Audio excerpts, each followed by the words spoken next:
Alright, I'm back. And I decided to stop what I was doing to get some video of what I'm doing. So this mess on my bench right there is the power takeoff assembly that comes off the side of the transmission for the Deuce and a Half M35. And I didn't get any video at first because it's the first time I took one apart and I wasn't sure how it was going to go or what kind of problems I had. I just figured I'll just do it without a video, but I got it to this point, so I thought I'd at least get some video.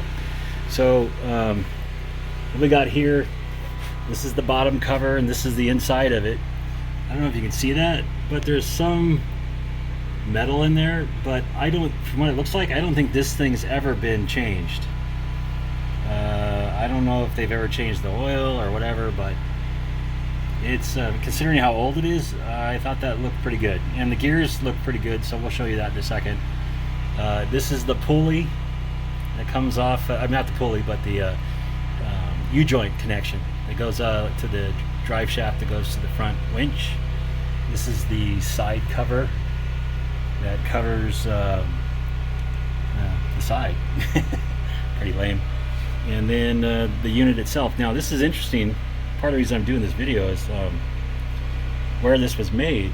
This was made in Transmission Division, Wolverhampton, England. So this PTO was made in England, okay, by TMC, Transmission Corporation, I guess. I don't know, but I thought that was interesting. It's got a serial number on it, and then this is what it looks. The PTO looks like on the inside. This is looking from the bottom, by the way. So we would be looking through the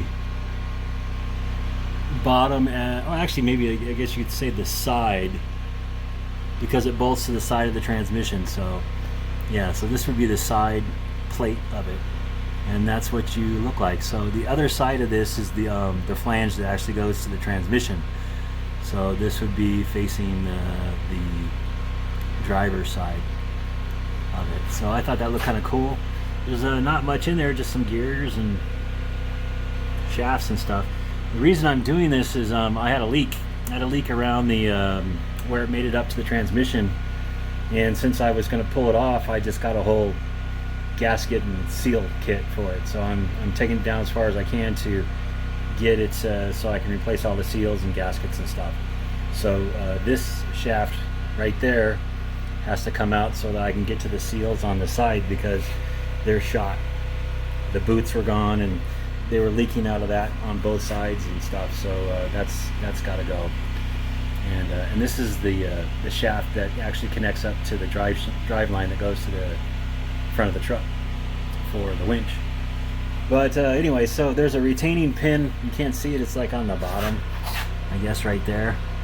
And I think once you release that pin, what it does is it frees up the axle, so you can, or the shifting fork area, slider, so that you can get to the seals on the side over here. I just haven't got there yet. I just thought I'd stop right now and get some video of it, because I thought, I don't know, stuff like this is kind of a tweak. I actually like stuff, seeing what it looks like on the inside, and you probably won't see too many of them with video of the inside of a PTO for your Deuce and a Half. So I figured I might as well get some while I had it open before I close it up. I'll turn it around, see if I can get it on the other side. So you can see that. So this is the side that actually mates up to the transmission. So and that's the flange for it right here. So that goes into the transmission, and this is the one that was actually leaking for me.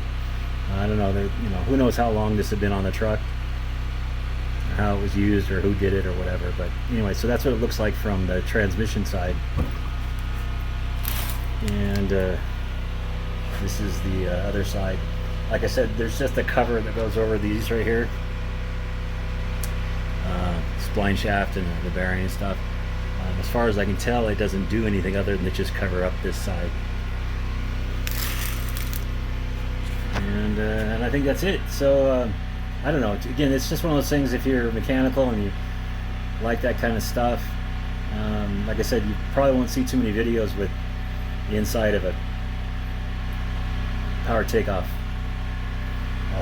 assembly. So I thought I'd get at least a little video of it. and then I'm gonna keep going doing my other thing. So there it is. Hope that was exciting. Thanks for watching. Hey, I thought I'd follow up with some more tweaky video. So here it is, like here's the shaft as it spins, right? So I believe this is probably engaged, might be even low range.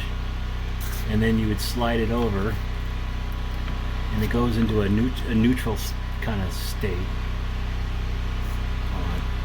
It's easier to do this two-handed.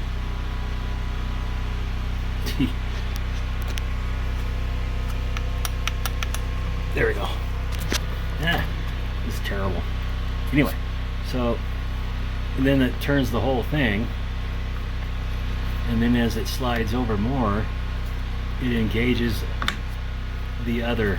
I don't know if that's reverse or forward, but so that's like the full range of it. So there's actually a little set of gears there that's independent right there.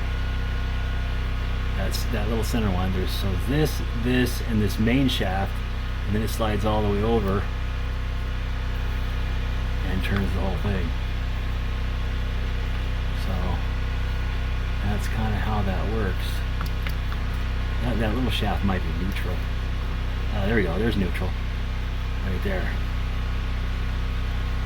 Yeah, so it's right next to that. And as that slides over, it engages. And that's it. So that's the whole thing. Pretty exciting, I know, but like I said, I'm always fascinated by transmissions and gears and stuff, so I'm geeking out a little bit. Hopefully they don't mind. So that's what it would look like when it was spinning inside. Neutral.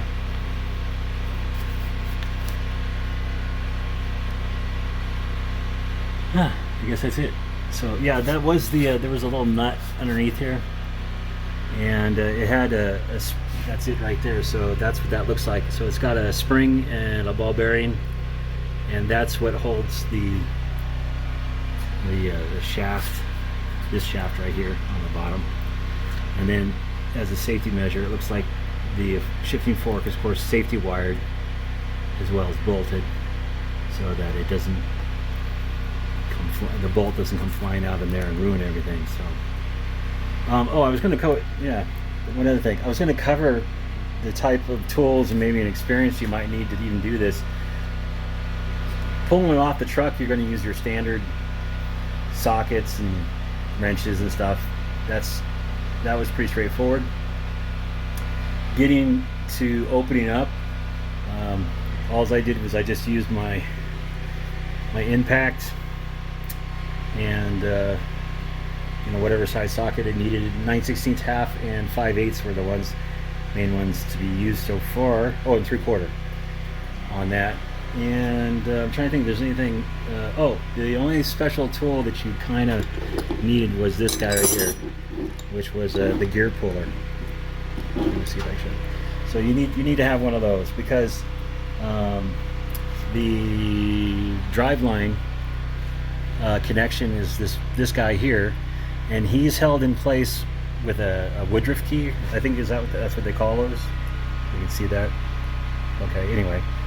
So there it is right there, and that sits in the spline. Hopefully I'm not going too far with this. So you can see that Woodruff key sits right here, and that holds this guy in place while he's sitting on the shaft, so it doesn't spin. But you know, depending on how long you've had this, you know, unit on your truck and what kind of maintenance it has, this may be stuck on here pretty good. Funny enough, since I had the leak, it leaked over everything, and all my connections came apart pretty easily because everything had been so lubricated for so long. So nothing was rusty, but normally that's not the case. So you probably would have to use maybe some, like, you know, I use this stuff, it's really good. This is Aerocroil, king size. Aerocroil, what's it called? The oil that creeps. I've been using this stuff for years, and it works really, really, really good. It's better than WD-40 on rust and stuff by far. If you got a real stubborn something, soak it and let it sit overnight, and you'll probably break it tomorrow. So I would almost swear by that stuff. It works so good for me. You know, like I said, I've used it probably for 15 years for stuff. But anyway, that's really kind of the only specialty tool that you probably would need. Is just, this is a good size gear puller. That's a 4-inch.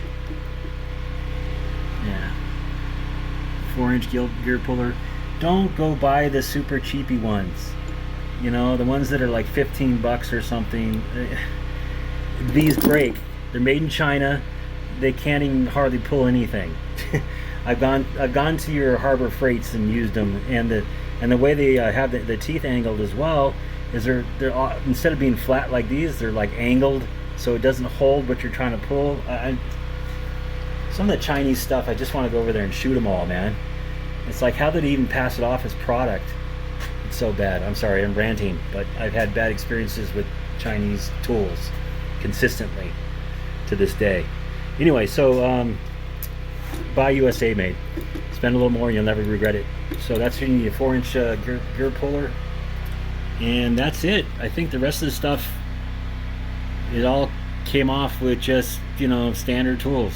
So I can't think of anything else. And you know, like I said, some basic knowledge of how stuff works, and I think you're good. I was pretty nervous about doing this because I wasn't sure how in depth I was going to have to go. I've pulled apart motorcycle engines and stuff before, so I wasn't too whacked out. But you know, this is like working on semi trucks, and you know, things are different than small motors.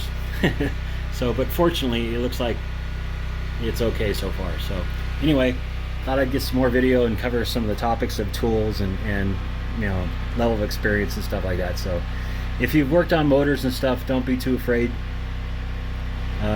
You can do it. It shouldn't be too hard. I'll get some more video after I finish up here.